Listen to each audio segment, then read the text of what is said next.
Welcome to FMA Talk Live. I'm your host, Datu Tim, and this is my wonderful co-host, PG Ty. Welcome. So, right off the bat, first of all, everybody, all of our guests have made it. Yes, I see you, Mike and May. Excellent. I'll be bringing everybody in a minute.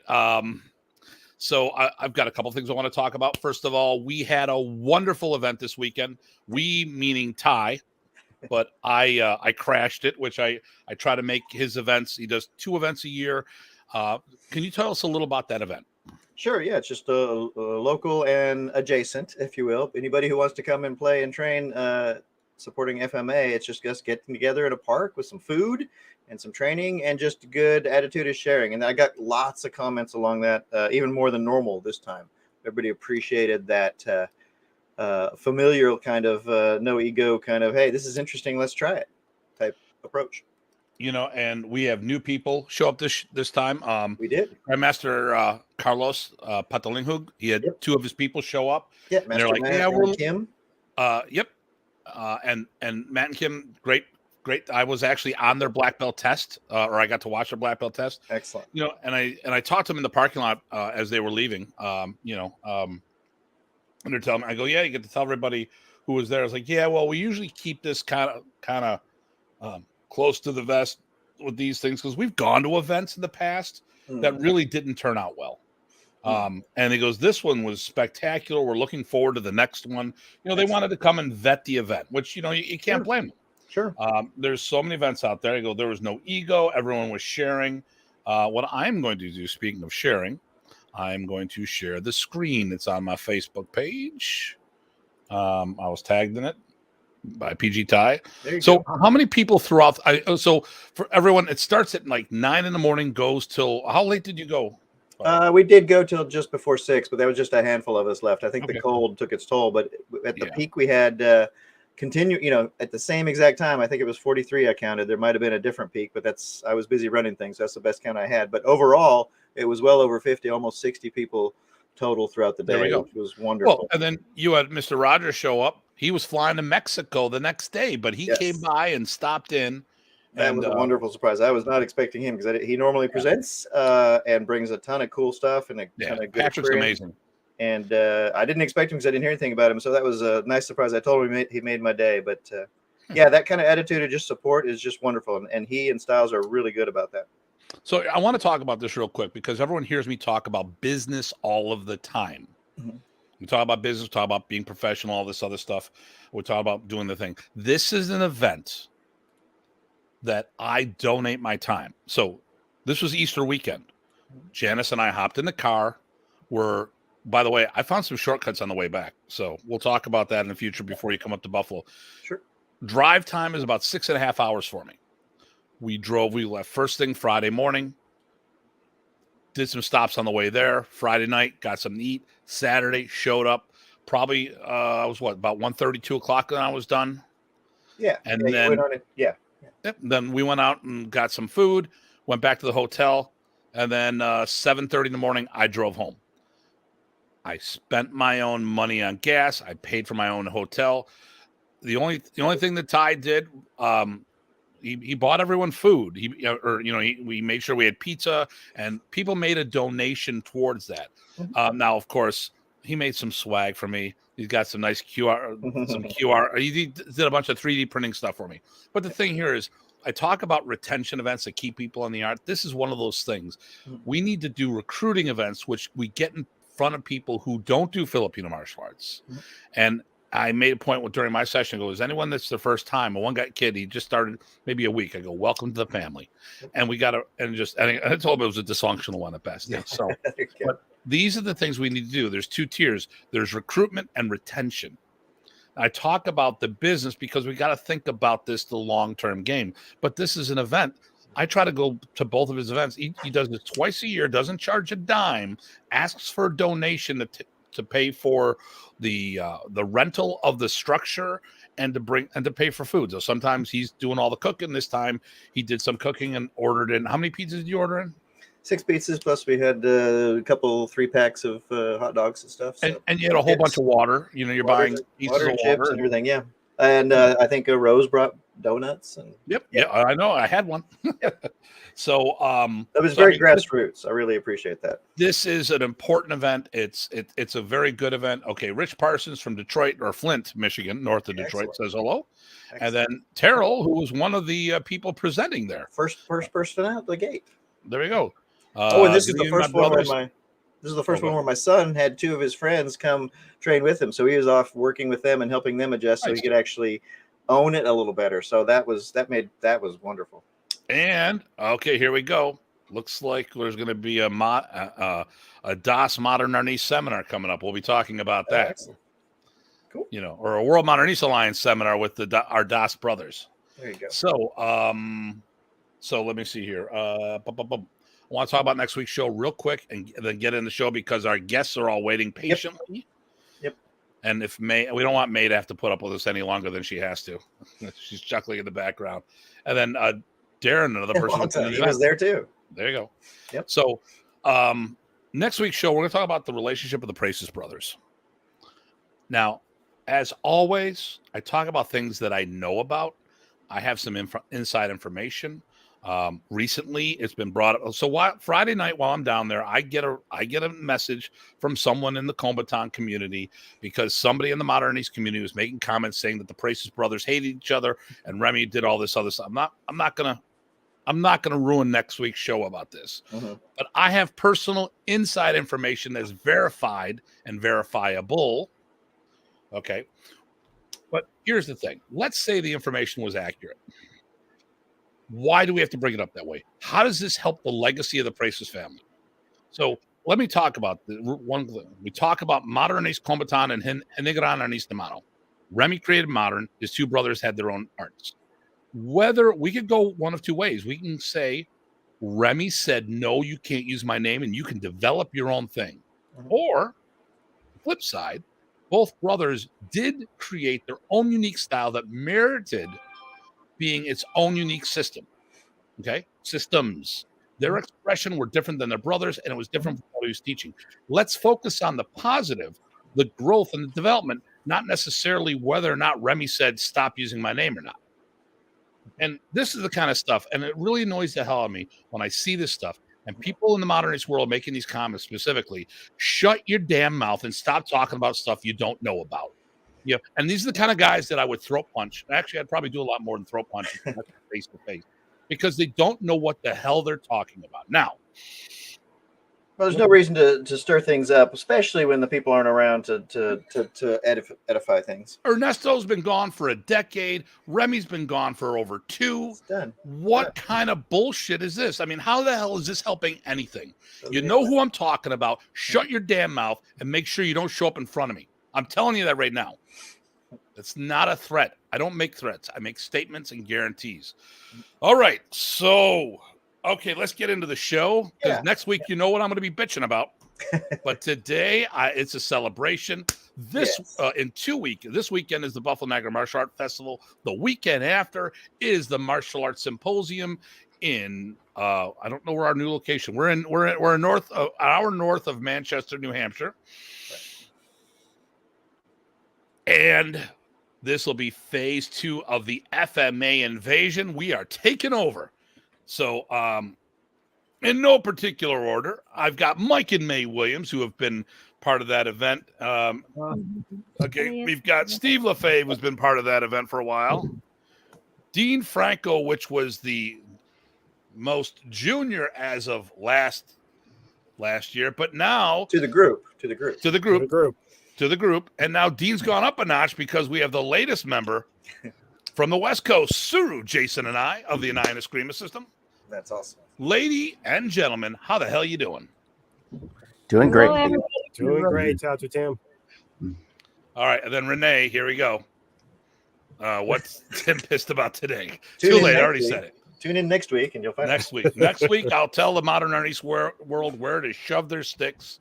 And if they can't figure that out, I will do it for them. Craig Mason, all the way up from Sudbury, Ontario, 6 hours north of Buffalo.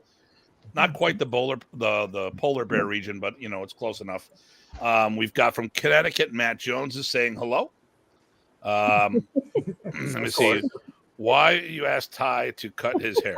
Okay. You start to look like It is, okay. yes. I don't know. There we go. I just got mine cut today, so I had to go that way. There's a lot of. Let me see. There's a theme here for some of you guys. Not Jason, Dean, and me. We don't have the chromosodomus thing going on, but that's okay. Yeah, it's the Bailey length says, of time. It's the length of "Hello, time. you're in the lady and symposium. gentlemen." Listen, if Jason goes bald, it's a choice. It's like Dwayne Johnson, but different. Craig Mason, looking forward to seeing everyone soon because Craig is coming down to Buffalo and going to the symposium with me. Excellent. Nice. And then Fantastic. Steve Benko, how you doing, sir?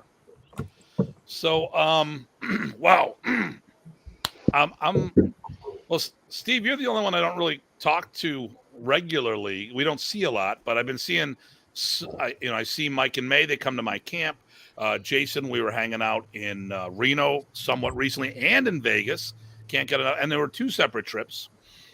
Dean, he's kind of taken over our show, or Ty is gonna kind of, I don't know, it's gonna be kind of like this happens. And then where did Ty go? Oh, he's back in there, and then we do it again, and he ends up in a new place. I don't know. He's kind of. I'll put Ty back up where he belongs, and I'll do the little shuffle here and there. We'll put Miss May in the middle because she's the pretty one here. She brings us all up. Yeah. I'll put her above PG Ty. There we go. So, and as usual, this we. It is. We have a whole bunch of character here. Characters. It's kind of one of the same. That's all we have. So, real quick, this is the FMA Invasion. It's a thing I branded because we started having a much bigger presence of Filipino martial arts at the Martial Arts Symposium, and I wanted to point it out. And this is for a non-Filipino martial art event. This has probably got the highest concentration of FMAers at an East Coast event. Mr. Franco, I'm going to ask you on that because you, as doing everything with FMA discussion and our show, you seem to have a lot of good context. Do you think that statement is fairly accurate that I just put out there? As far as East Coast? If we're talking about the concentration of FMAers at a non-FMA event. Oh, yeah. I think that's fair. Sure. Okay. So this is one of the premier destinations for a multi-style for Filipino martial artists on the East Coast. Yeah. No, I think that's a fair statement. Yeah. All right, my other my co-host, my other co-host, the four-legged one, Ty. I'm going to mute myself because I think you need to take over for a little bit. Oh, sure. Well, I'm hoping to that'd be good. No, I'm hoping that you guys will do all the talking. People are sick of Tim and I by now. So what I want to do is first off, welcome Sir Jason to the group. I think that's a great ad, and I appreciate you coming all the way. Yeah. How did that come Thank you about, very much. sir? I was just chatting with Tim. I think that it wasn't in Reno. I think it was in Vegas. We were just chatting about stuff that we're trying to work on. I'm just coming out of hibernation from COVID over the last 18 months and really trying to ramp up because I was pretty busy before COVID, and then I just kind of stopped just before COVID, and COVID hit, and I was a hermit, just like everyone else. So Right. But you're out and about now. But do you travel that far normally? That's pretty cool. I'm glad you're willing to do that. yeah, typically like prior to COVID, up to about 2017-ish, I was active here in the U.S. And Asia and Europe. Perfect. Awesome. Well, I know Tim had you at his place one time. That's when we met, which is cool. No, that's good. I'm glad you're getting back out there again.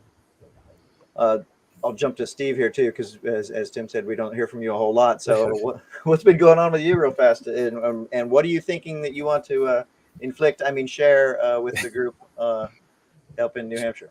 Sure. Yeah, I haven't been. I've been teaching a lot still, as you can see. I'm at the basement training area down here.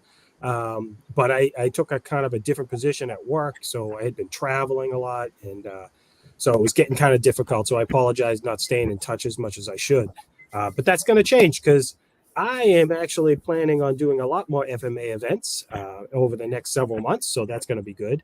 And for this one, I was thinking maybe do some Lagomano, the way we interpret it, play off Dean and some Kalisa Lestissimo, and see how Mike and May and sort of Jason, I've never got to train with you, so it'll be great to have that opportunity, picking up new skills and sharing back and forth. So it's going to be. I'm really looking forward to this event. And Tim, just so you know, it's at Waterville Valley. There we go. Beautiful area, by the way. I go climbing up there. Mount Tecumseh is a beautiful area. It's really nice. I think everyone's gonna like that area. It's got all the scenic area things to do. There's a pool, hot tub, and ski resort up above it. But right now it's like 75, so most of the snow is getting pretty much toasted today. So Frank Shikowski says hello. And then Renee says, good evening, ladies, gents, and Tim. And then follows up with, because it's always good evening, everybody, and Tim. And then he follows up with, he's got the Brady Bunch theme playing in his head right now. Nice.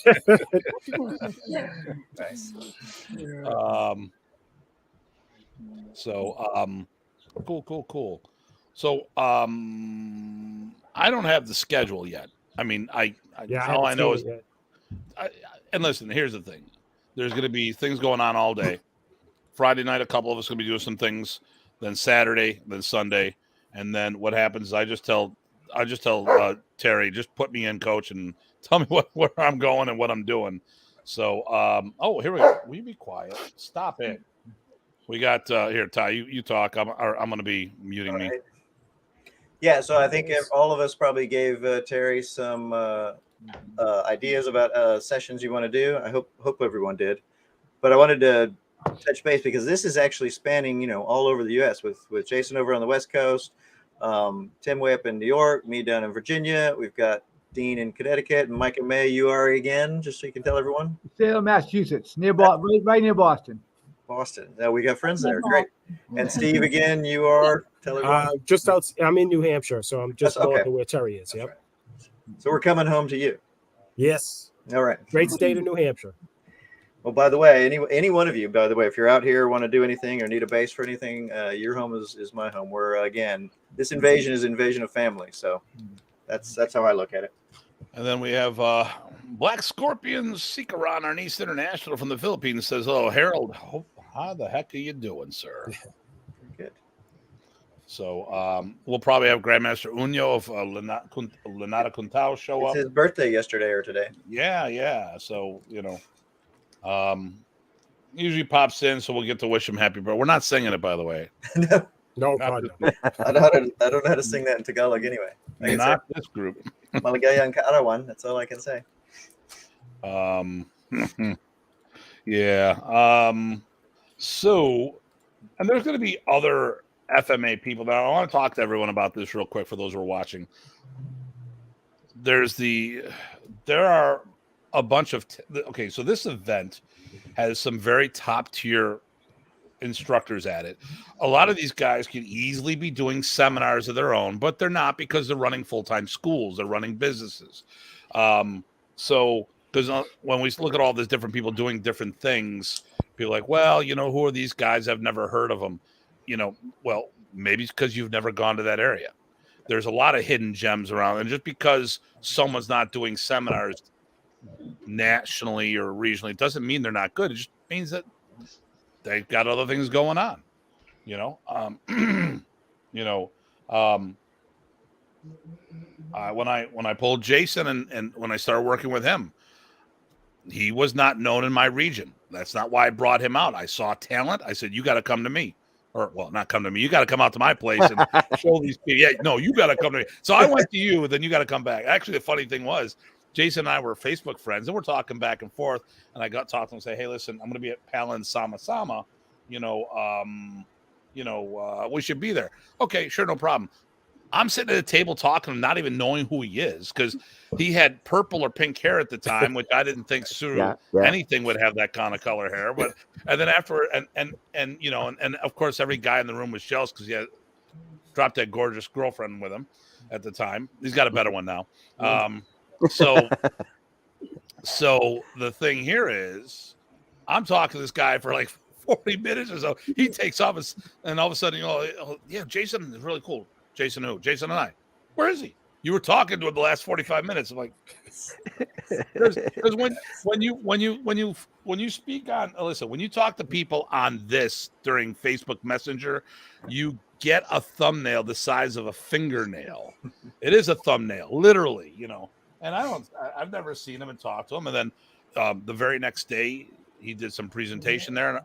We all were teaching. I'm like, all right, no. We need the East Coast to see some of what Jason's doing, because there was just really no, you know, the Anayan, the Serrata, the Bahalana, all those arts. There's very few of that family out here on the East Coast.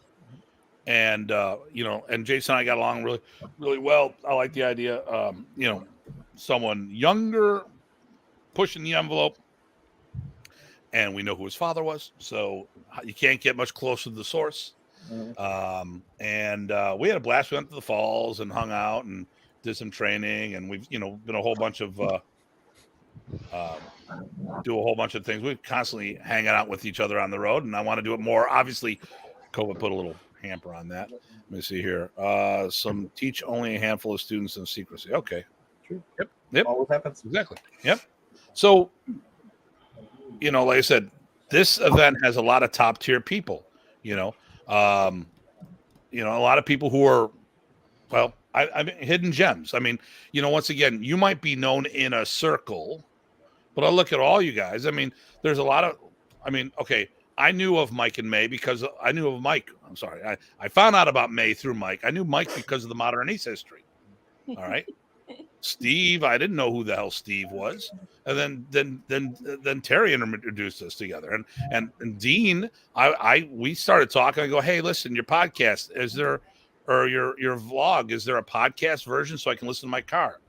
Now look at us. Look at this. I mean, here we have this extended. I mean, then there's Ty. We don't want to talk about the music. So He's down south. We don't care. Yeah. But I mean, the thing here is, all people who could do seminars all the time if they wanted to, that aren't. I mean, the top tier presenters, you know, and so I never overlook or take for granted people when I'm in the area, because I'm like, okay, who's the guy in this area? Good chance that guy is somebody good. You know, they're just maybe not on the road. That doesn't mean anything. So you never know. You gotta let it play out and give it a chance. It's a cycle too, because sometimes you get burned out from being on the road all the time. You know, I mean, I spent right after my father passed, I was probably going hard for 15 years, like gone 2 to 3 weekends out of every month, all over the place. I knew hotel living better than I knew living at home for a long time. So it gets a little tiresome. Okay. Let me see here. Harold, just like me, I only taught my children, cousins, and relatives before until we were exposed to tournaments and they won. Matt, go ahead, sing, Tim. I have your pleasure. Then Nathan. Hey, how you doing, Nathan? Very good. See you all in a few weeks. Looking forward to it. Yep. Speaking of another very good martial artist. Yeah, and then here you go. Then some teens and children came to study. I cannot refuse to teach them since it's my passion. I keep them. Yep, there we go. Keep them away from vices. So, let me see here. Who should we pick on, Ty? I'm gonna let you pick on. I think we should pick on Sir Jason again, because just because he's a good addition, and he's the new guy. Overjoyed. Yeah, new guy. I'm the FNG. I'm the FNG. Yeah, you got it. I don't know. What do you guys want to talk about? I mean, I'm pretty excited about coming out there. I haven't had a chance to teach in that area. I've taught in New York, taught in Pennsylvania, I've taught in Florida, right? I've taught in New Jersey, but I haven't actually had a chance to be even near the Boston area, let alone in New Hampshire. So that's pretty exciting for me to, you know, get to know the people. Of course, you know, I like hanging out with Tim. And, you know, the last time I came out and I met Ty, it was a great experience. You know, I've known Dean for a little bit here and there. We don't really cross paths, but I took one of his podcasts. So that was a good experience too. So I'm looking forward to actually meeting you in person, Dean. Same here. Thank you. Exciting. So I think I don't know. Tom interviewed you, right, Jason? Yeah. Tom? Yeah. Tom Pena. Yeah, he interviewed me. I don't know. Was that last year? I think that was last year. I think so. I think it was at least a year ago. Yeah. We should put that in the comments so people can go back to it. Yeah. Yeah. So what are you planning on teaching, Jason?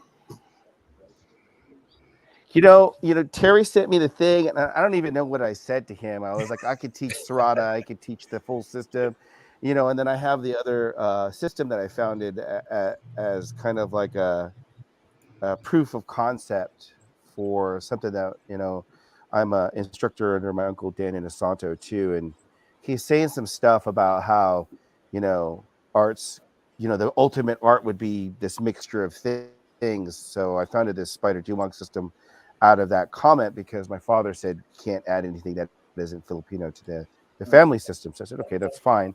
But I drew out all the analytical and academic material out of the family system, and then I'm applying those concepts and ideas to things that are not necessarily Filipino. But I know it's weird. Like, I don't know what you guys think, but like, if I'm a Filipino in the 1500s and I saw a Slovak guy on the the deck of a Spanish galleon, right, and I was a slave or whatever it was, like Jose, the navigator for Magellan, who was actually Filipino and helped him discover the Philippines, right? And I saw some French Slovak guy fighting in heels, and I saw it work. That's going to be Filipino now, right? As far as like just the pragmatism that we approach Filipino martial arts with. So Terry asked me what I teach, and I said I could do this, I could do that. It just really depends. I never know how I'm going to approach a class until I see the people, what they're looking at, and I also try to compliment my colleagues in what they're teaching, as opposed to say, well, that was cool what Tim did, but let me show you how to do it right. I'm never that, I've never liked that kind of thing, or even just let me riff on what you're doing and the one-upmanship that I've experienced on the behalf of others. And I never liked receiving that. So we all have our opinions, and the thing is that, to feel like you're good at something and to have confidence in it sometimes bleeds into overconfidence. And that conviction is important, right? Because like, if you don't believe in the thing that you're doing, it's not going to work anyways. It could be geometrically and as far as physics concerned, a terrible technique. But if you have more belief than your opponent, a lot of times you can power through that, right? So, what I'm going to teach, I'm going to try to complement and learn from my colleagues and present a good experience for all the participants. I think that's the most important thing. None of those people are going to become my students. It's very unlikely, right? So I should just put the best face forward and the best foot forward for the Filipino martial arts community, right? That's probably how I'll approach that. Perfect. Well, the one thing you said about the confidence, I got to say this. I would hear plenty of stories about Remy, and obviously this channel has been founded on about modern Ernest and Remy Praces. And I was told many stories by different instructors how Remy would take material that was questionable at best, but he was so confident. He was the Billy Jack of the FMA world. I'm going to put this Olis upside your head. and there's nothing you can do about it. There's not a dang thing you can, and you know what? And I've seen him do stuff similar to that nature, like, Remy, you can't do that. Yes, I can. Watch. Boom. God damn it. So let me get caught up here. We got Miguel Ruby on there. Do you see? Got a bunch of things here. Yep. So let me see here. Renee, because we always I only teach people that know the secret password. Okay, so like Fight Club, but different. And then Miguel Ruby says hello from the Rancho Cordova. I love him. He's an awesome person. Yes, he is. Master He's Miguel. awesome. We'll see him. Then my brother Jason, Chad Bailey says hello. I loved that you sat with my wife and I at the Soki Ship Awards, and then when they told you to move to your table, they said, "No, I'm staying here." That's okay. There we go. Good. There you go. And then here, you know what? Here we go. I got a fanboy here, Jason. Perfect. Renee thinks it was episode 355. No, that's Renee's episode. Oh, is that what it is? So Renee likes his, and much credit to Renee. Renee's episode did go over 2 hours, and it was a very enlightening 2 hours. But Renee likes to showcase that episode 335 or whatever. I'm sorry, whatever it was, 355 or 335 was significant. Very smooth. I like it. Well, okay, all right. Well, I'm gonna check something. So Ty, keep going to our next. Sure. Yeah. So I don't want to quite go next yet. So Jason, as you come out here, first off, I think we're all one of the things. I don't even know who's going to have necessarily sticks or not. So what would you tell people to make sure that they have? Probably 2 sticks, 1 stick, knife. I'm not sure.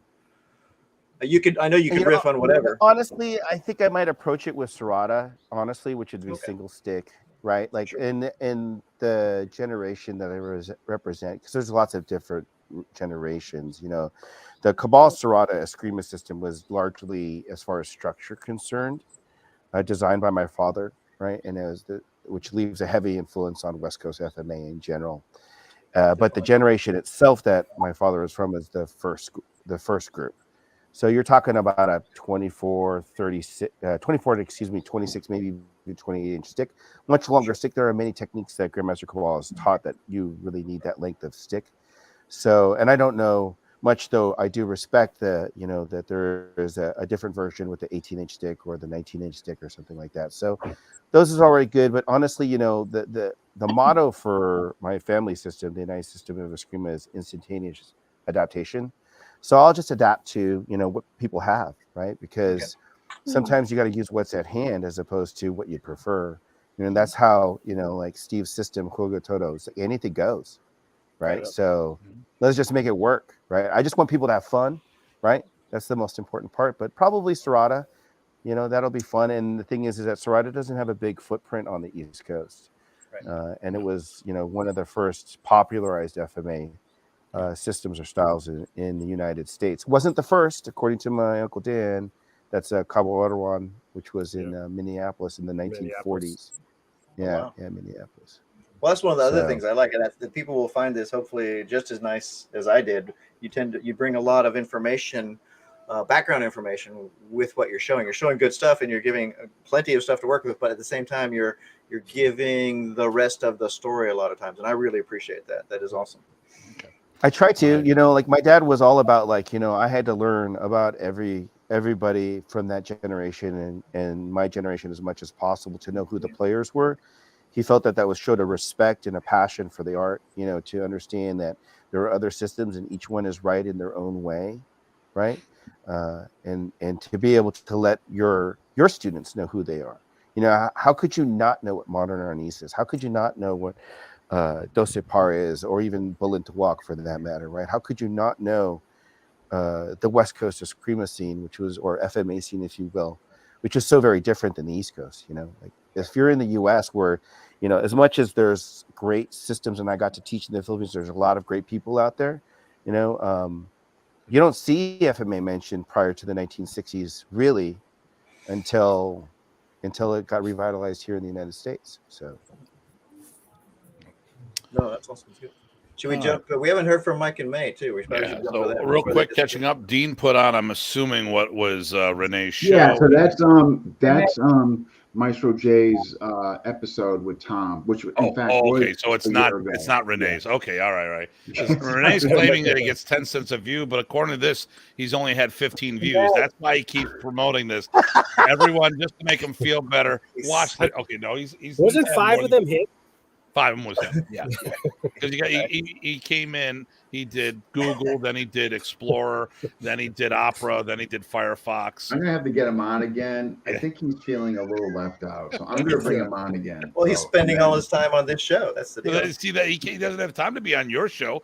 He's on our show. Well, wait a minute. This is so Dean stepped away from FMA discussion to do personal thing. He still owns it. He's the CEO, but he's doing other things.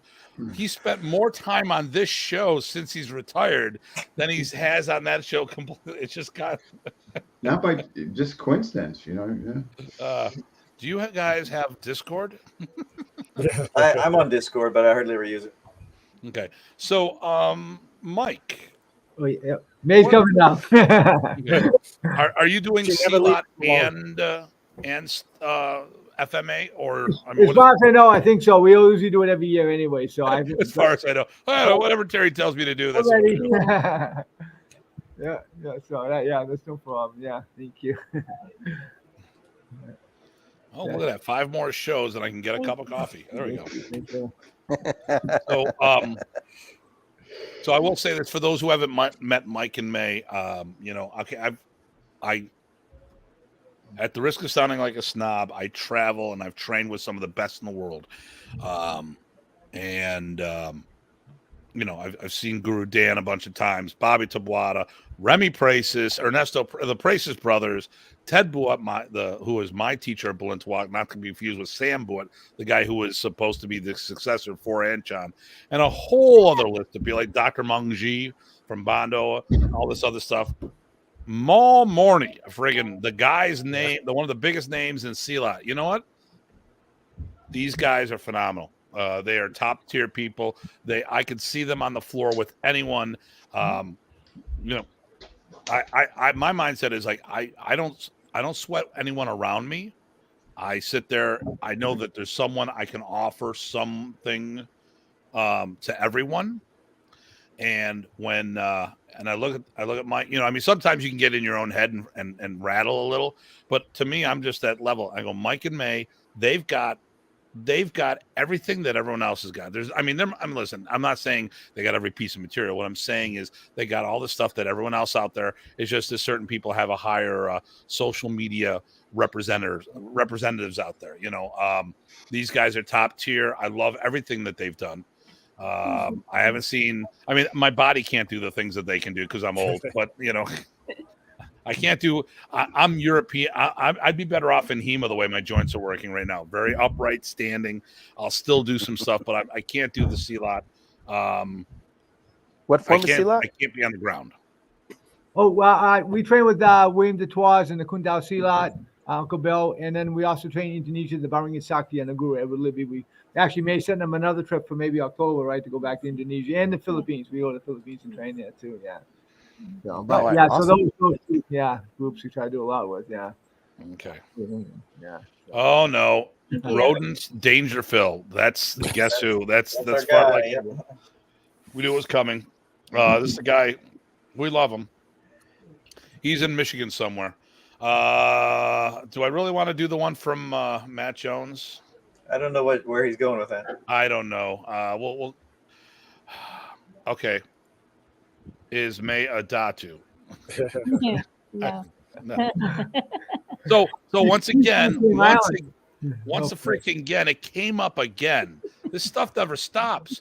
I got another ass clown coming after me for Datu. First of all, I didn't promote myself. Remy promoted me. Secondly, if the word Datu is so sacred, you wouldn't have food products like Datu Puti vinegar and soy sauce and all this other stuff. You have bands that are using. It's just a nail to hang their hat on. Shut the hell up. And you know what? From now on, if any of you are guys, if anyone's watching this, you got a problem. You should have complained to Remy when he was alive. Yep. Oh, but none of you had the backbone to do that, or maybe you weren't old enough to do that. So well, I'll tell you and what. The other side of it too is that you're not the only Datu that he named. Like seriously, I'm one of 6. The thing is, it's his choice. Well, there's the other thing too is Amen. Other Filipino systems use that term as well. We're not the only one. We may have been the first. Who knows? But the thing here is not. Yeah, it's the same thing as far. Yeah. It's the same thing as a lot of the other titles that are out there. They're usually like Tuhan is a chieftain title as well, right? Like it's right. Well, what they're trying to say is there's a Muslim thing, and I'm not Muslim, and I'm like, listen, it's a term in Filipino language. If you're not I'm Puti. I know that. If you're not Filipino, how would you know? Secondly, if you got a problem with this, come on the show and talk to me. None of this keyboard warrior stuff. I've had people threaten my life, threaten me to stick fights, and you know what? No one's come knocking on my door. Because I will say, someone comes knocking on my door, they're going to hear a not me pulling out a stick, or you won't hear a shing. That's cool. That's when I run out of ammunition. But the thing here is, all of these people talk. None of them have the balls to do anything. I can't tell you how many times I've been, if you come to Germany, I'll knife fight you. Well, where are you? I'm in Germany. And just like Remy used to have all these challenges. Well, wait a minute. You're 5 hours away. Why didn't you come and challenge me right here? Click. But the thing here is, anyone's got a question on that from now on? Come on the show. Culturally though, culturally, though, there's this concept called amor proprio in the Filipino culture, which is this way that you don't make people look bad, you don't cause embarrassment, you don't do those things. I mean, like if you want to argue for culture, then follow the actual tenets of the culture. We as a people, Filipino Americans and Filipinos, are welcoming people and kind people, right? So why would you do that if you want to represent the culture, right? That doesn't make any sense to me, anyways. Right. All right, so let's get into some of these comments. I came from homework last week. I asked my wife why the neighbor was running down the street naked eating my cheese. Okay, that's what that road in Dangerfield. I think that's where it goes. That's where it goes. Exactly where it just goes down that road. There we go. Tish Bivens, love Mike and May. Yeah. And they're looking forward to seeing you at the Buffalo camp this May. Oh, awesome. Yeah. Rich Parsons, Munning Ted was the one asked to teach by Anshan Bakan, just to clarify. Yep. He taught at the club, and Anshan wanted Ted to teach and take over the art, but he ended up coming to the States instead. Here we go. She asked why I was home early and asking so many questions, I tell you. I get no respect. Okay, all right, there we go. Oops, match. No problem. Okay, here, Terrell, here we go. PG, thanks for allowing me to teach first so I could attend the autism event. We raised some good money. Great. And then... That's awesome. That's awesome. Maybe change the three. Datu, Datu. You know what? Or as Remy called me. It's original. Datu, you know, I mean... It's original. You could get it, trademark that. There you go. Or as Remy called me. Chicken for you. He called and me... a spork. Remy called me... I'm not... Tatai. Yeah, there you go. Tatai. Tatai. Yeah. No, Remy used to call. Oh, Tatai, come here. Yeah. So, so I'm looking for, once again, if phenomenal CLOT and FMA practitioners, because a lot of times it's all melded together. Yeah. But really, it's Indonesian and Filipino, and they're top notch in both. The repertoire and that they have is just amazing. So quickly, give us the bullet points of the CLOT you trained. Oh, so with Uncle Bill William Detroit, we try to go out every year to see him. We're going to go out in July and see him this year. He's 87 years old now. So we do the Kundao and the CLOT with him. He's done a lot of West and East Javanese CLOT. And then he does the old Chinese Kundao that from the master that brought it from China to Indonesia way back when it was the Dutch East Indies. That's how far back it goes back.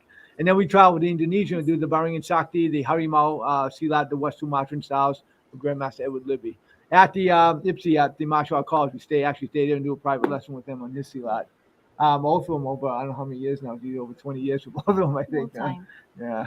And May's been setting up the trips ever since we met. Now, May comes from the same island as Professor Negros. Yeah. Negros. And so we get with two on Nene Tortau, Gubaton Brothers. Which is the next question. What's your FMA bullet points? Right. Oh, yeah. On that one. So also Professor Grandmaster Marie Priestess, Grandmaster Jason Nene Tortau. May was just with him and Dean recently on the show. I saw the show. And he's 85 now, right, Tuan?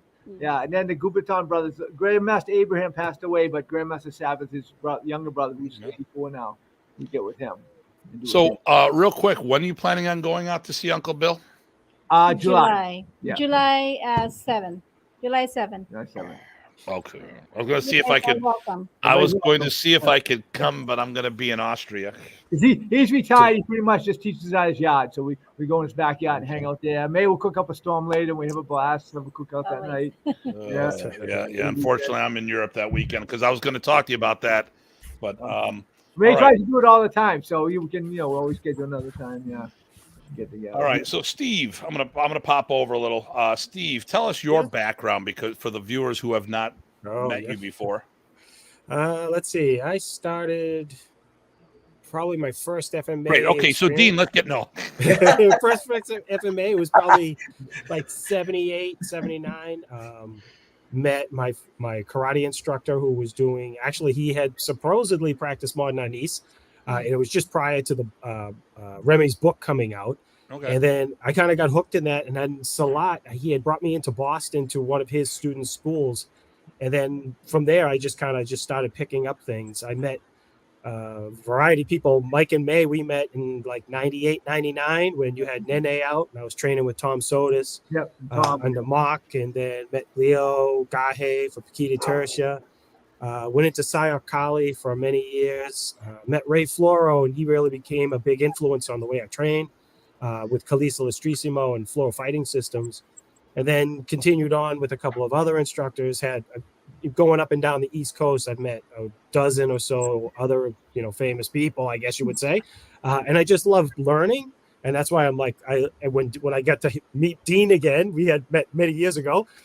We kind of hooked back up, and it's just great. The vibe that we all play off each other is so nice. It's just that whole brotherhood, and there's no ego. I'm too old to have an ego now, I mean, I don't need that anymore. I don't have a big school. I used to teach seminars all over the place, but it's not about that. It's about making people have fun and building friendship and relationships with people that you meet. And that's how I love living life now, especially in the FMA world, right? There's too much, I'll just say it outright. There's too much bullshit out there, and, big egos, and, that's not what we're all about. So it's great to see all you guys. I'm really looking forward to meeting you, Jason, and Tai. Now that's going to be your nickname every time I see you.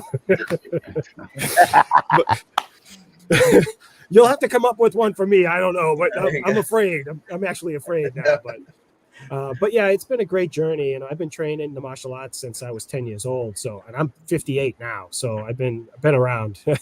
Lots of fun though. Another one who's 58. There he goes. Yeah. He came back. There's Welcome a lot back, of Datu. I'll be 58 on May 7th. Congratulations. My birthday is during the camp we do. And me a month later. Ooh, another one. Whoop, whoop. I'm the Dean young is one, actually apparently, with all you guys. 75, But No, actually, I'm turning 58 April 21st. And Ty, when's your birthday? 6/6. Okay, and then Carlos Patalinghug, he's also 57. So like a whole bunch of us this year is our 58th. Wow. We should do a seminar. People of the same age. 58 and up. So the people I train with, we call ourselves the decrepit old dudes. So, it kind of fits. We're all up there now, The hip replacement did kind of age me, so. Yeah, I've been lucky with that so far. Yeah, well, I got another one coming up. But anyway, so, before we hit Dean, Jason he already told me he had a limited time tonight, so he's got to cut out. Oh yeah. So, Yeah, I'll have to drop in a few minutes too. I have to pick up a call for work. Understood. So. Understood. We'll talk about both you guys when you're here. That's fine. That's Of course. Of course. There we go. So, first of all, Jason and I, Anai Base, or at Instagram, it's Anai Base, Anian Base. My eyes are terrible. Where else could they? What's your website? www.inayan-eskrima.com. Cool.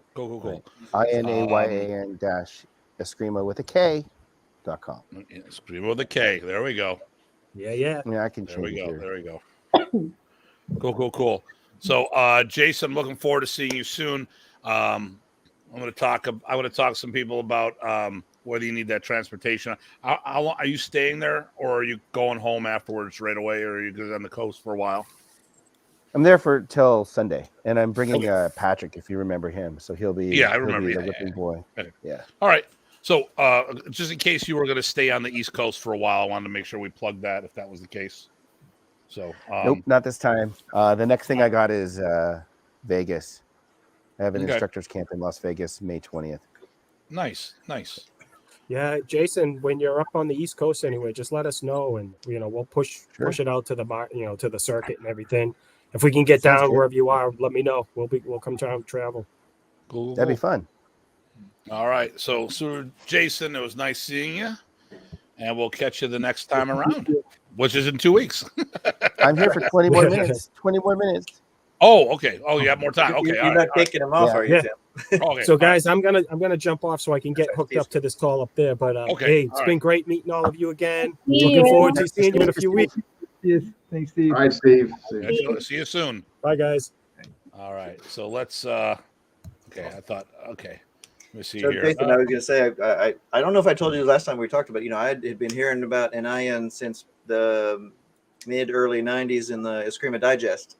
A few people doing your style were fairly active on there, and that's lots of good stuff. And it started making me think, which I think is only a good thing. So I think I told you some of that before, but it's that was hosted by Ray Terry. That was one of my dad's senior Yes. students, and it started out as the Nine Eskrima Digest, and Oh, then decided that it would be called Eskrima Digest. And my father and I would read and debate and very rarely participate in those conversations. A lot of it is the same stuff today, like the title names and stuff like this. People spend more time talking about those things or their lineage. In the end, I don't know if you've ever used your art in real life. I was in law enforcement for a little while, so I used it on a regular basis for a while. And that guy never really cared who my teacher was or what my title was, or even if my technique was correct. He just didn't like it if it worked, and he liked it if it didn't work. That's all that mattered. And so I think people forget that. Like, we're each of us that teach, we're just trying to be stewards of a culture and pass it on as a way to honor our teachers. And part of that is honoring whatever title they decided to bestow upon us, if that's what they decided to do, whatever ranking they decided, and gave us trust to, make our own decisions too, right? It's unfortunate there's people out there that deny that of us somehow publicly, which is in effect denying it of themselves, which is the sad part, because you don't help the art grow that way. Yeah. Well, my first black belt, Dr. Jeff Leader, he actually met your father, and it was funny because walked in the seminar. Yeah, what do you do? Modern East. Oh, okay.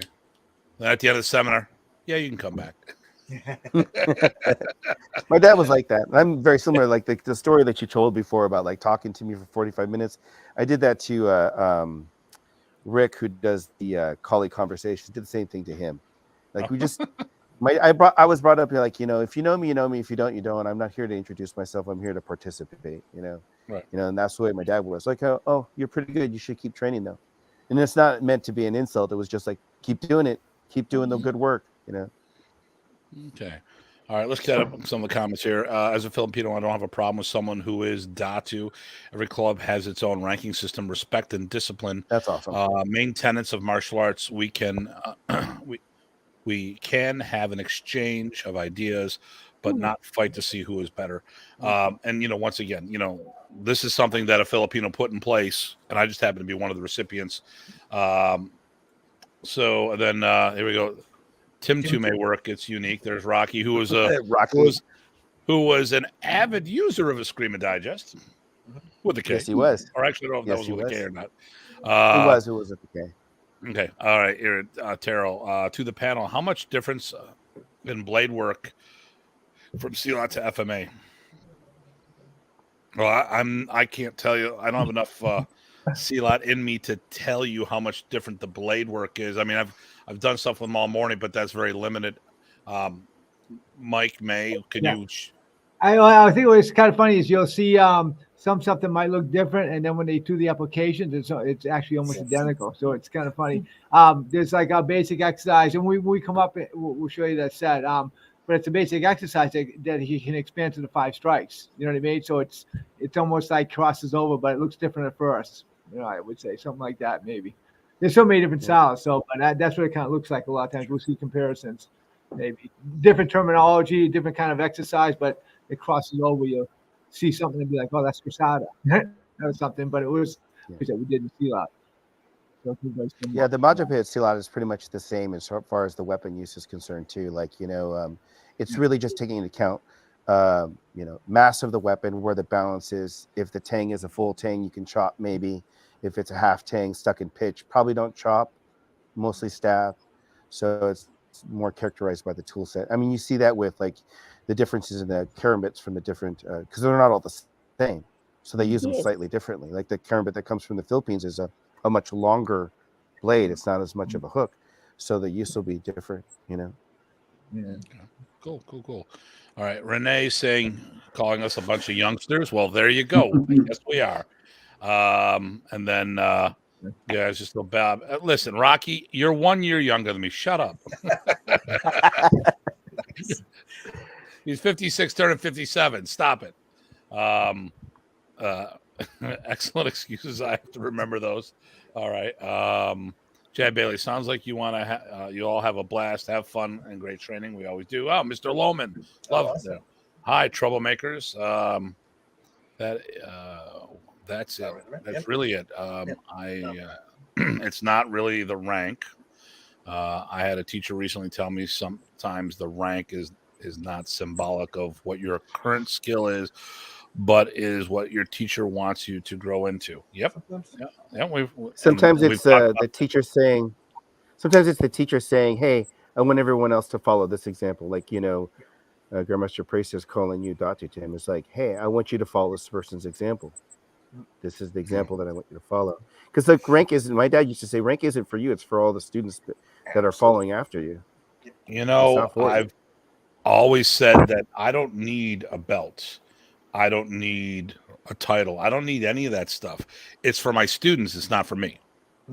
So if this has been one of the things we've talked about recently, where people who are becoming grandmasters who have not produced black belts or let alone masters, why are we promoting people if you're not producing people?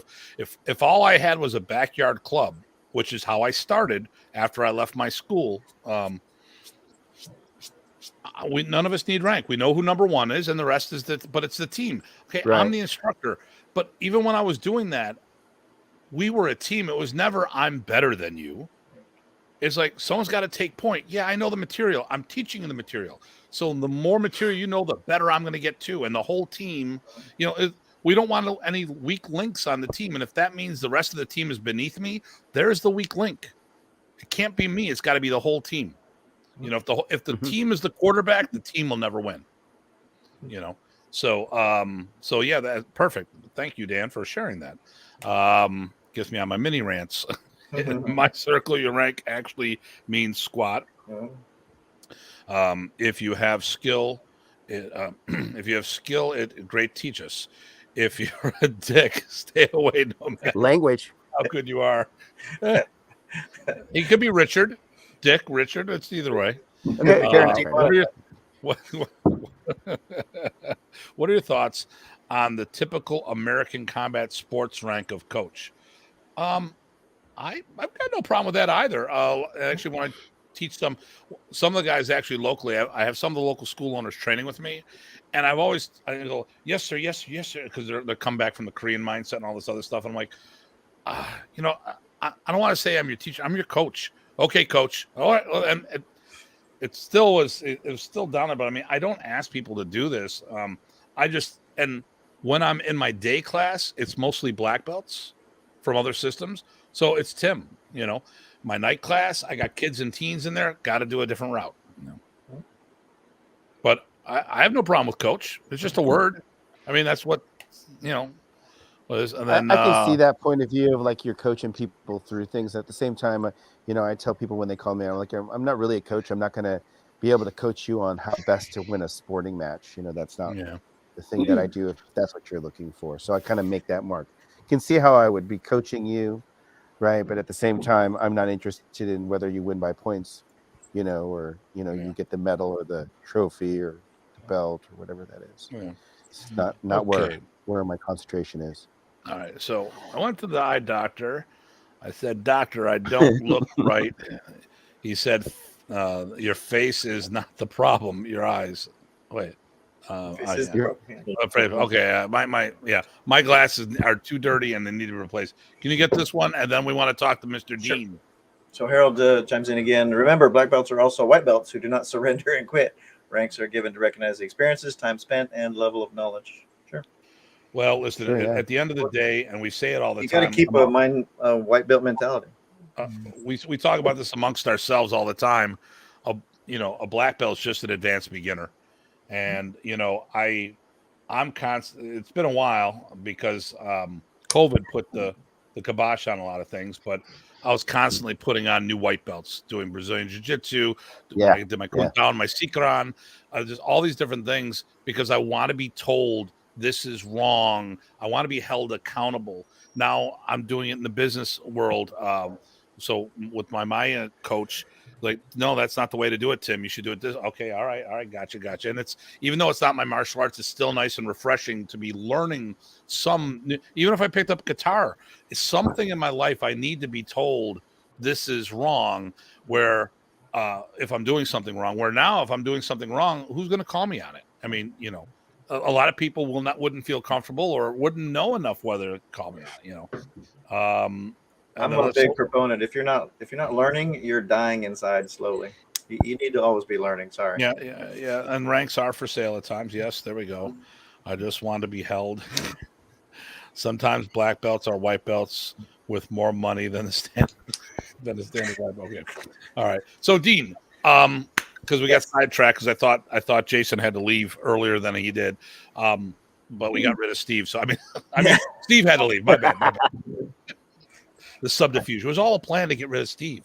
Tell us about your background for those who haven't been around. So, like most of us, started traditional Taekwondo and saw the first UFC. So Ron Kozakowski, who lives in Connecticut, at that time was really the only school as far as what was construed as the eclectics. Back then he was offering BJJ, Kung Tao, and Anasana blend at that time. So I went down there for the MMA, not really knowing that I would find my true love. So yeah, I went down there for that and went to a makeup class in Kung Tao, and he was doing sticky knife, and rest is history. I continue with BJJ and all that, still do. But really, my major is definitely, FMA. But ironically, it was Kung Tao first before I even swung a stick. But you got a pretty good list of credentials in your FMA. I mean, why don't you share the group? I mean, you've got. I mean, I'll start the ball rolling. Burton Richardson. Yeah. I don't know many people. There's a bunch of people who are certified from Burton. I don't know many of them in my life. So you're one of the few that I've actually met. What was the guy from Cincinnati, Ty, that we went to the seminar? Oh yeah. He's oh my gosh, I'm drawing a blank now, but I know exactly what you're talking about. Yeah, he's like the only guy. You guys are the only. Yeah, I think that was Sean. Yeah, Sean. And then a Rich Bopit at one time up in Canada who actually put the two. I put Burton and Rich together. But I mean, there, in my circles, you're the only one that I'm really hanging with these days. And not that I'm not, it's just that our circles cross where some of the others don't. Yeah. So again, went down there. So I was in Kung Tao before I even did like FMA. And so through there, I got into the Anasana blend more through the Vunak lineage. Okay. And then from there, I just loved it, and that's when I really started gravitating and really towards knives. So I went with Sayak and Atienza. Okay. I was with them for years, and had my school, and I had kind of a break, like far as being a student. But I missed being a student, so I got rid of the school, and then jumped full back into student capacity, which was. Now you had a fairly decent sized school though, right? Yeah. Matter of fact, yeah, it was really an experiment. It was really an MMA program with basic punches, kicks, your takedowns, your grappling, and then it was supplemented with an FMA. Carl Atienza said, "Look, why don't you do a kids program?" And this is way back in 2002. I said, sure. So that's when Action Flex 6 kind of came out. So there was a lot of stuff that kind of came out at the same time. And so we did it. It went really, really well. We kind of did a pilot program with a few kids just to see if there was anything to this. And then they did extremely well. So we made it mainstream throughout the entire school program. Yeah. So I had up to 200 students, a couple satellites. And in 2012, it was 10 years of it, and I was just missing like learning and just getting information, and my own development was stagnated. And so I jumped back in, and I jumped back in with, I believe it was Burton first, actually. Yeah. And then Abenir. I like what he was doing, and it was the closest thing to KI I could get or find anybody. And then from Abenir, I met Tom Sodas Amok. I'm still with him. Still long, actually. And then jumped into KI and with Brendan Ricketts.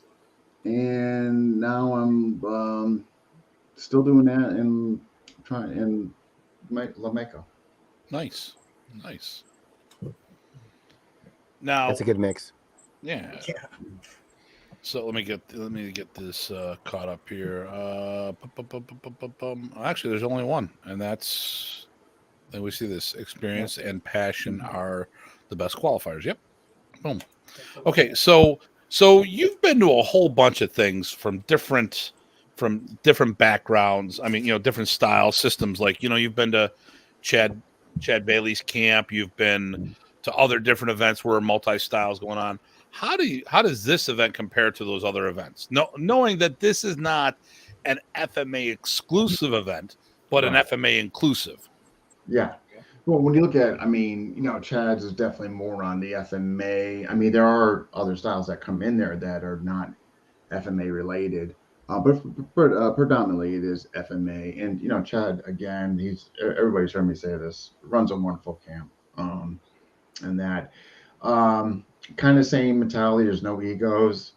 Everybody just really works together well in there. And I found, granted, last year was only my first year there, but the exposure and experience was wonderful. Like, I didn't feel that egotistical, attitude from anybody.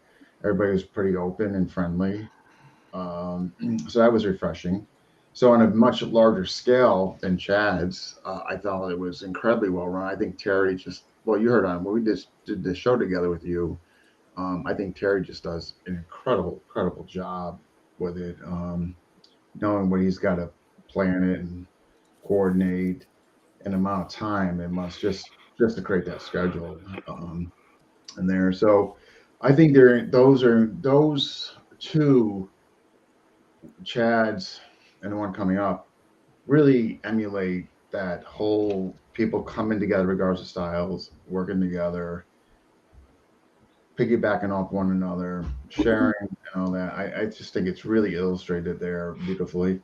Unfortunately, there's some other events that they're not like that. To touch on PJ Ties, I think it's incredible that he had 50 to 60 people there last weekend. That is incredible. Connecticut, that would be a tough sell. I think it's great that he was able to do that. I mean, that's so refreshing to hear. Well, let me add. You don't know because you haven't tried, because this is not a paid event. It's a donation event. Right. So people kick in about $10 a head, $20 a head. Yeah. Yep. So it's not like it's a little different. It's pretty doable, and it does stress the family side. I will also say that I was surprised. I keep finding more and more FMA folks in the area that I didn't even know about. So we actually get more people because people will come and share their piece, and that's exactly what I want. So we have everybody from Valentois, Dos Pares, Modern, Kitty, Senator Siwali, all sorts of folks. It's great. And he's got more than Virginians there. Yep. Yeah, no, I'm pretty coming down from Maryland and other states because they're real close to each other. Yeah, DC. But if you look at Connecticut, though, I mean, it's still the same case. I mean, we border Massachusetts, we border Rhode Island, we border New York. I mean, so it's not like, it's just, and I don't know what to attribute to it exactly, but I'm still going to keep at it and try to make something successful there. Has anyone tried to do an event like that where they're just making like a $10 donation for food and like a picnic?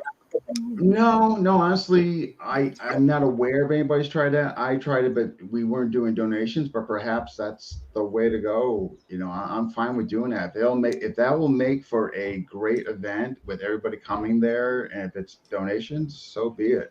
It was just. You know, the big thing that the biggest expense probably is the shelter rental, right? Yeah, that's usually 2/3 of the expense.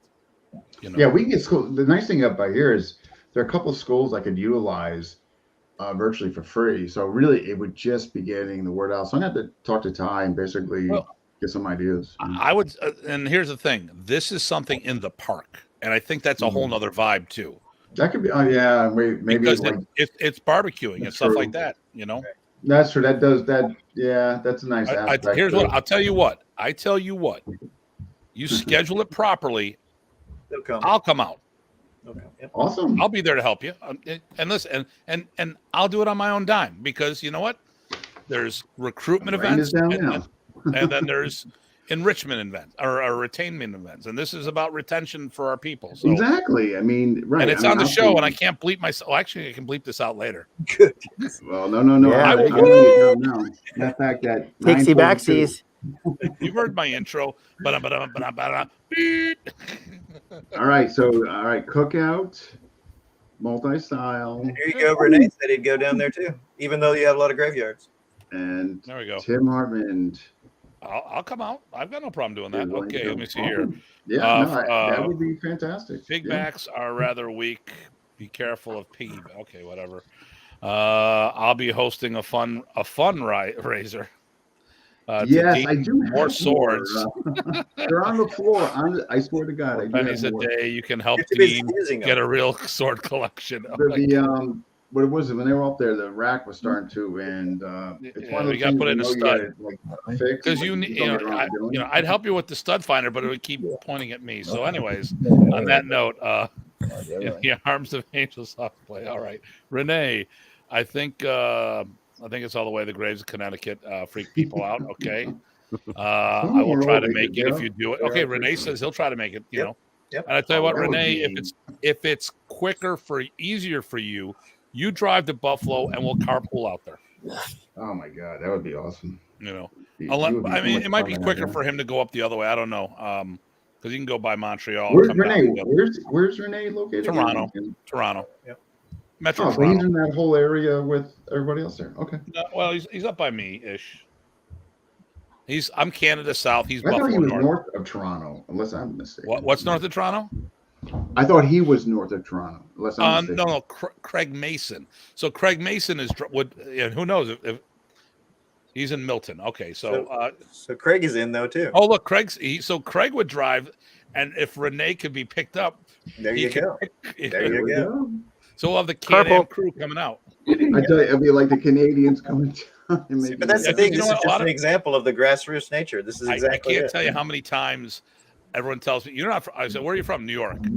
Buffalo, New York. Oh, no, that's why you sound Canadian. I'm like, I spend more time in Canada than I do in the States at times. So. But I'm really looking forward to this. I mean, again, to meet. There we go. Another event is just spawned. There we go. There you go. Yeah. There you go.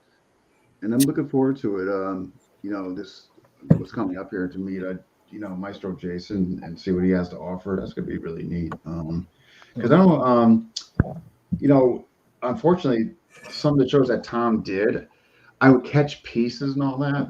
But with everything else going on and doing other shows and downloading and putting on YouTube, sometimes I just wouldn't get the time to actually see the whole show. So it'd be nice to finally, get to meet him in person. I have to bring my the book for him. Let's do another show at this symposium. We can do some live broadcast. We'll definitely do some live broadcast. We actually that idea did go up, and I was more than happy to do it. All I needed to, I'm just bringing my laptop with there. We'd love you to if you could do that FMA discussion, because I think you have a broader range than we have.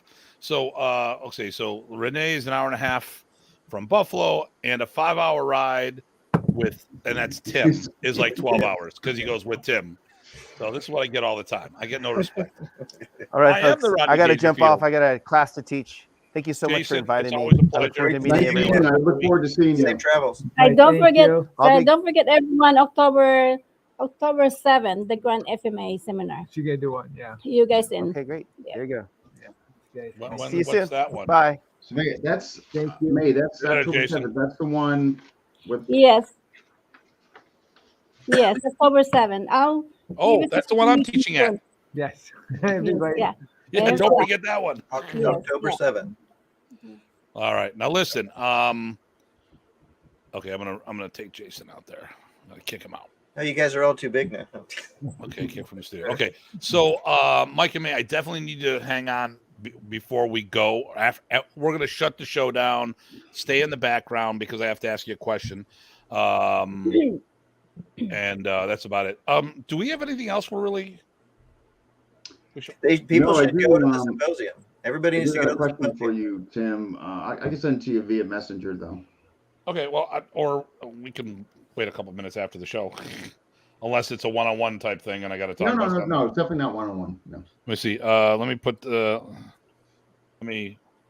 Martial Arts Symposium. I want to pull this up. Yep. So if you look up Martial Arts Symposium on Facebook, I'm going to bring this up as we speak. Okay, window, boom, share. This is it. Boom, boom, boom. Oh, there's Ty. Look at that grimace. I know. It's looking pretty angry there. Looks like someone's getting a rattan enema there. I don't know. But anyways. Oh, look at that lovely face there. We got May Williams, and then there's Mike. Well, then there's Mike. You know, whatever. Oh, Dean Branco, you're right there.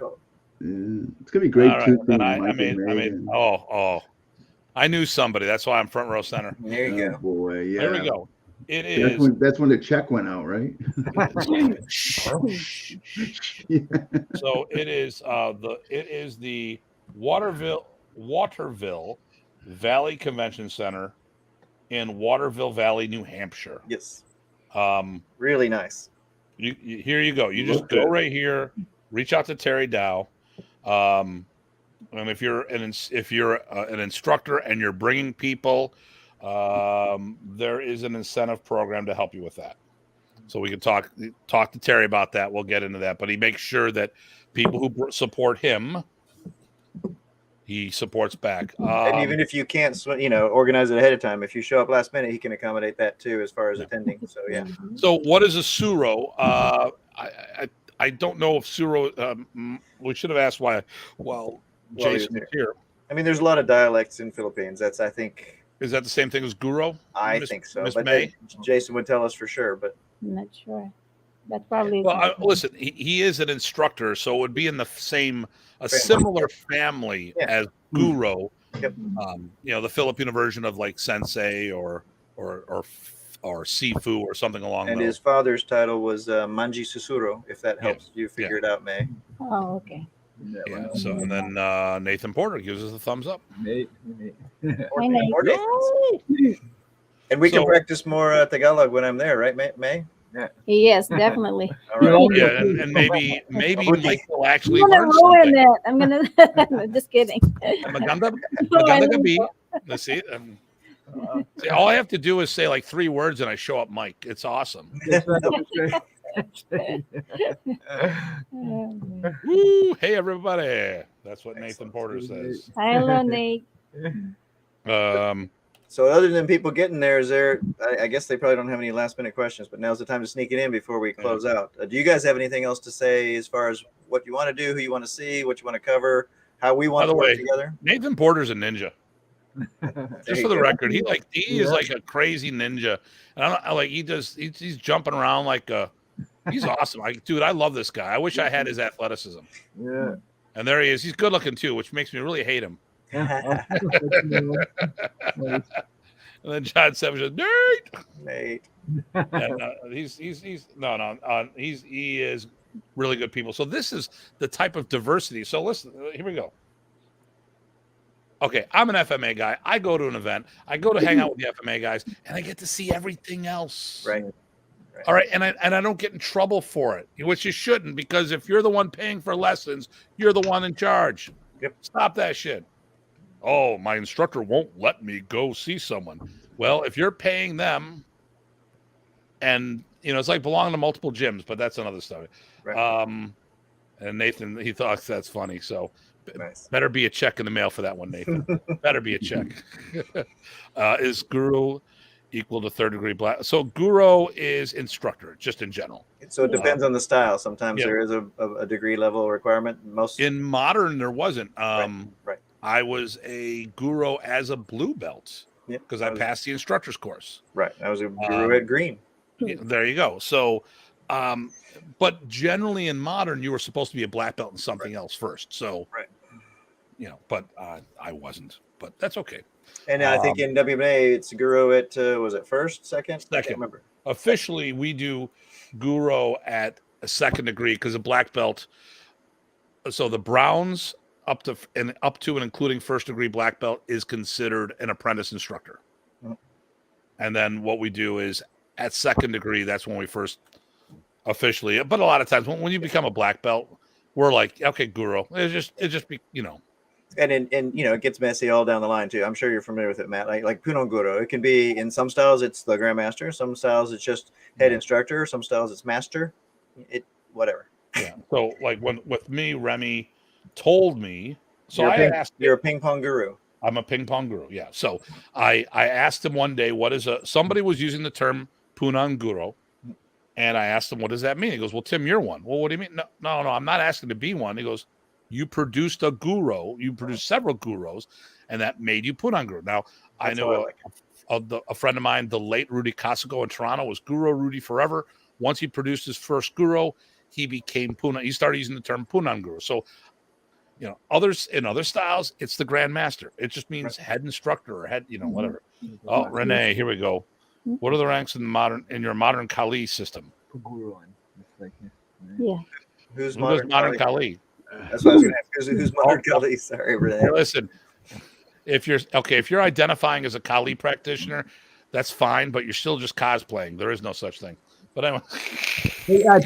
There's one Bapak the Tuas used in Indonesia, which we're doing right now. He calls it Paguruan, which is all of us together as teachers coming together. Paguruan. Yeah. I like it. Yeah. What I liked in our Lanata Kuntao is, and I don't know the dialect because some people here, all the men called each other Kyud, and we called the women Kyudai. And, like I said, I'm not sure the dialect, but my teacher told me that that's brother and sister. Grandmaster Lanata, we would call him Papa, because he was our father. We were all brothers and sisters. Nice. Yeah. So Grandmaster Mark de Leon, who you met, if I'm not mistaken, Ty. Mm-hmm. No, I did not meet him. No. Oh, okay. We just called each other, I was, Cued Tim, Cued Mark. That was it. Okay. We had that family. And I don't, like I said, I don't know exactly what dialect that is, but I mean, there's so many words of family. People can say like everybody like me. If it's older than me, like older, I call it tatay and stuff, right. or uncle or tito, Sure, or tío. So Renee, is PG a title given to you? So it all depends on how you do things. So when I asked Remy, he said I was one. That being said, he only gave one other person a diploma with the Punon Guru, and that was Marlene Hafano. But going by what he said, once you produced a guru, that would make you Punon Guru if you were following that protocol. In our system, we've decided that Punon Guru being head instructor, we tie that into 5th degree black belt. So Mike, which I always say gurus, Mike and May, because I put them together as a pair, as partners. Team. They're a team, but not a team because I wear black, but that's another stuff. But Mike was, I don't know what his other acknowledgments were, but the World Modern East Alliance acknowledges Mike Williams as one of the Punon Gurus. So, which we at the camp last year, that's what we do. But I don't refer to him that way because the Williams family is an equal team. And until they tell me that they prefer to go by another title, I always just put down gurus, plural, because it's instructors. Still a guru, yeah. Mike and May Williams, because it's easier. Because when I put all that other stuff, then I can't have space on my poster with their whole thing. Ergo, when you look at our set, it says all of our last names. It has none of our first names in the flyer. Yeah. That's good. We save you space. Cute and cutie. What is cute and cutie? For cued and cudai. Cute and cudai. Yes. Right, cute. KYUD. Cute and cudai sound familiar to you at all? Me or? Yeah, I mean cute. I mean like a different interpretation of cute. KYUD. Cutie. Cute. Kudai. Yeah, Okay. Or like Lex and his family, they call everybody kapatid. Kapatid, Yeah, yes. in my dialect, we call it utod, is your sister or brother. That's in general term utod.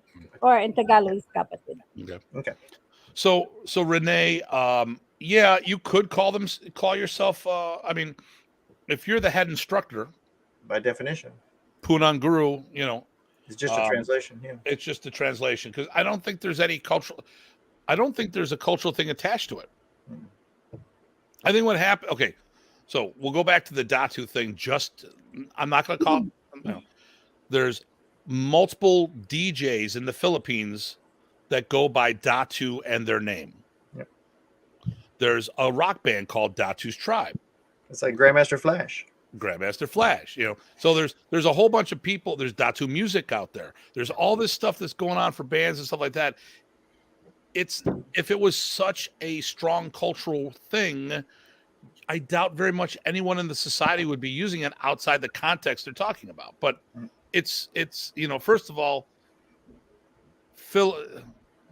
any word in Filipino dialect doesn't automatically become Muslim because at one time the majority of the Filipinos were Muslim. Right. You know, it doesn't make it a Muslim thing. It's a Filipino thing. You know, and I think there's a lot of people. I know for me, I've got a target on my back, and people always start playing the Muslim card. And it's like, well, that's a minority over there in the Filipinos. Yep. And in Indonesia and Malaysia, which I've talked to people from Indonesia and Malaysia, Datu is Indonesian. And usually I had actually had a guy from Verizon come in. He's from Indonesia. And I was like, your title is Datu?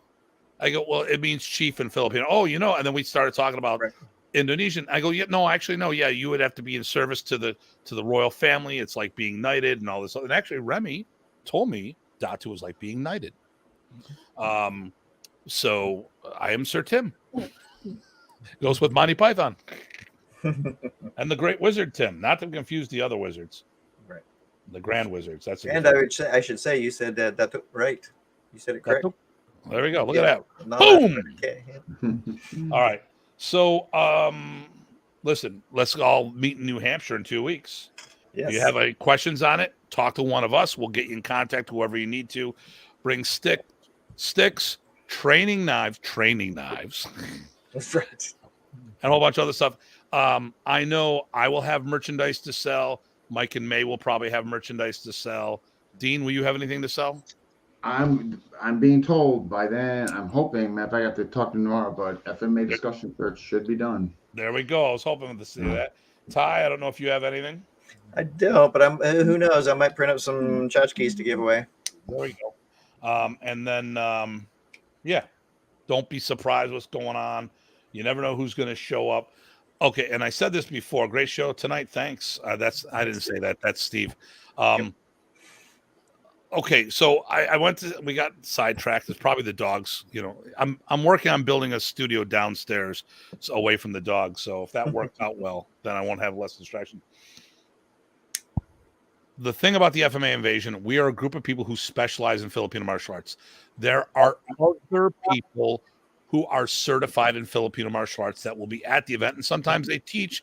And I know of one person will be teaching some form of Filipino martial arts. They're not part of the invasion because they're not because they're being snubbed. The invasion is something we created a while ago, and this was already set up, and it's about the people who specialize in it. When some people were asking, not me, Mr. Terry, about everything, you know, and this group is specifically a team that was put together, and you need to know the password. No, but this is the people who specialize in it. So like someone who's very good, Ryan Chamberlain, he does Silat through Bruce Chutnick, phenomenal martial artist, really good with the stick. It's not a specialty. His Kyoshuru is the specialty. You know, you look at Chris LaCava, he's doing multi-style the multi-style system of Bahalana. He's a very skilled practitioner. It's not his specialty. He's Hapkido, and he does a lot of the combat medic stuff. You look at Nathan's there too, right? What? Who? Nathan Marinone, is he there? Nathan's going to be there. Yeah. You've got who does a lot of Silat and Wing Chun. You got Tony DeSaro. Yep. Here's another one. Phenomenal practitioner. He is a Kyoshu guy first and foremost. So is Hanshi Bruce coming? What? Is Hanshi Bruce coming? Hanshi Bruce will be there. Awesome. Cool. So this is the group that specializes in FMA, and that's how this thing came up. So do comic medical. Yeah, I do comic medical. Yes, I can figure that. There you go. All right. So Dean, you got any last go backs? You've been quiet lately. No, I'm just getting bombarded with messages, of course. Okay. Just want to make sure you didn't feel, Here's another one. No. The fact that I have the official title of backup to you, really, it's fine. So new and improved backup. Yes. No, I'm looking forward. I'm just not actually know what I was thinking about what Jay brought up, and I'm just trying to think if it'll be feasible where I could do interviews there, and I think it could happen. It would just have to be. Actually, I don't know when it would just have to be, because Saturday night obviously is a banquet, so I'm just trying to think ahead, like when it would be feasible to get all of us and do it. Obviously, there's going to be internet. It'd have to be Saturday because I don't know how long Steve's going to be there. So Steve has family and work commitments. He usually shows up Can't Saturday. be after the banquet. It's going to be late. I mean, it would have to be. Yeah, you guys are all going to be up there Friday night, right? I am. Well, yeah, a bunch of us will be there. We'll be getting there on Friday. That might be. Yeah, I don't know. And we can just do like live posts. I mean, I just don't figure out something. It'd be neat though to kind of get because Jay being there. Well, I don't know. You can do it individuals, right? Just as catch can. You do it individual with Jay, individual with whatever. Yeah, what I could do is I could just circulate you guys in. Yeah, that should. That should work. I could just because we're not all teaching all the time. Yeah, that's all. Nice. Okay, so Rich Parsons. Hi, Dean. Good. Nice. I like what you shared at the event a few weeks ago online. There you go. Yeah, I missed that, unfortunately. Oh, yes. I think it showed some KI. Yeah, I laughed. Always keeps the stick. Okay, all right. You got to have fun. All right. So listen, if you guys can hang out, we're going to wrap things up. Looking forward to seeing you guys in 2 weeks. Yep. But stay on, and then I'll be going here. So boom, boom, boom. All right. So Ty, another interesting show. Yeah. No, it was great to see Jason again. That was awesome, and the whole gang. I'm looking forward to in a couple weeks here. I need to get the studio downstairs going, but it's probably going to be another 6 months to a year because of all the stuff I got to do first. Yep. The dogs are a pain, so okay. And Dean says thank you. I enjoyed it. Okay, good. So next week's show, we're going to be talking about the Praces brothers and their relationship, and I don't want to ruin the show, but once again, whatever it is, and I'm not talking about the Praces family, it could be anything else. When we open up our mouths, we should think about the people we're talking about. Mm-hmm. So when I talk about Remy, Ernesto, and anyone who's no longer here who can't speak for themselves, I do not want to say anything that is going to compromise their legacy. And you listen, there's people out there who I think are total pieces of shit. But you know what? When they die, their family members are going to miss them. Mm-hmm. I've got reasons I could tell you and go through why these people are wastes of DNA and they're scum of the earth. But the thing here is someone in their circle loves them. Mm-hmm. Who am I to say something that gets out to these people and compromises that memory?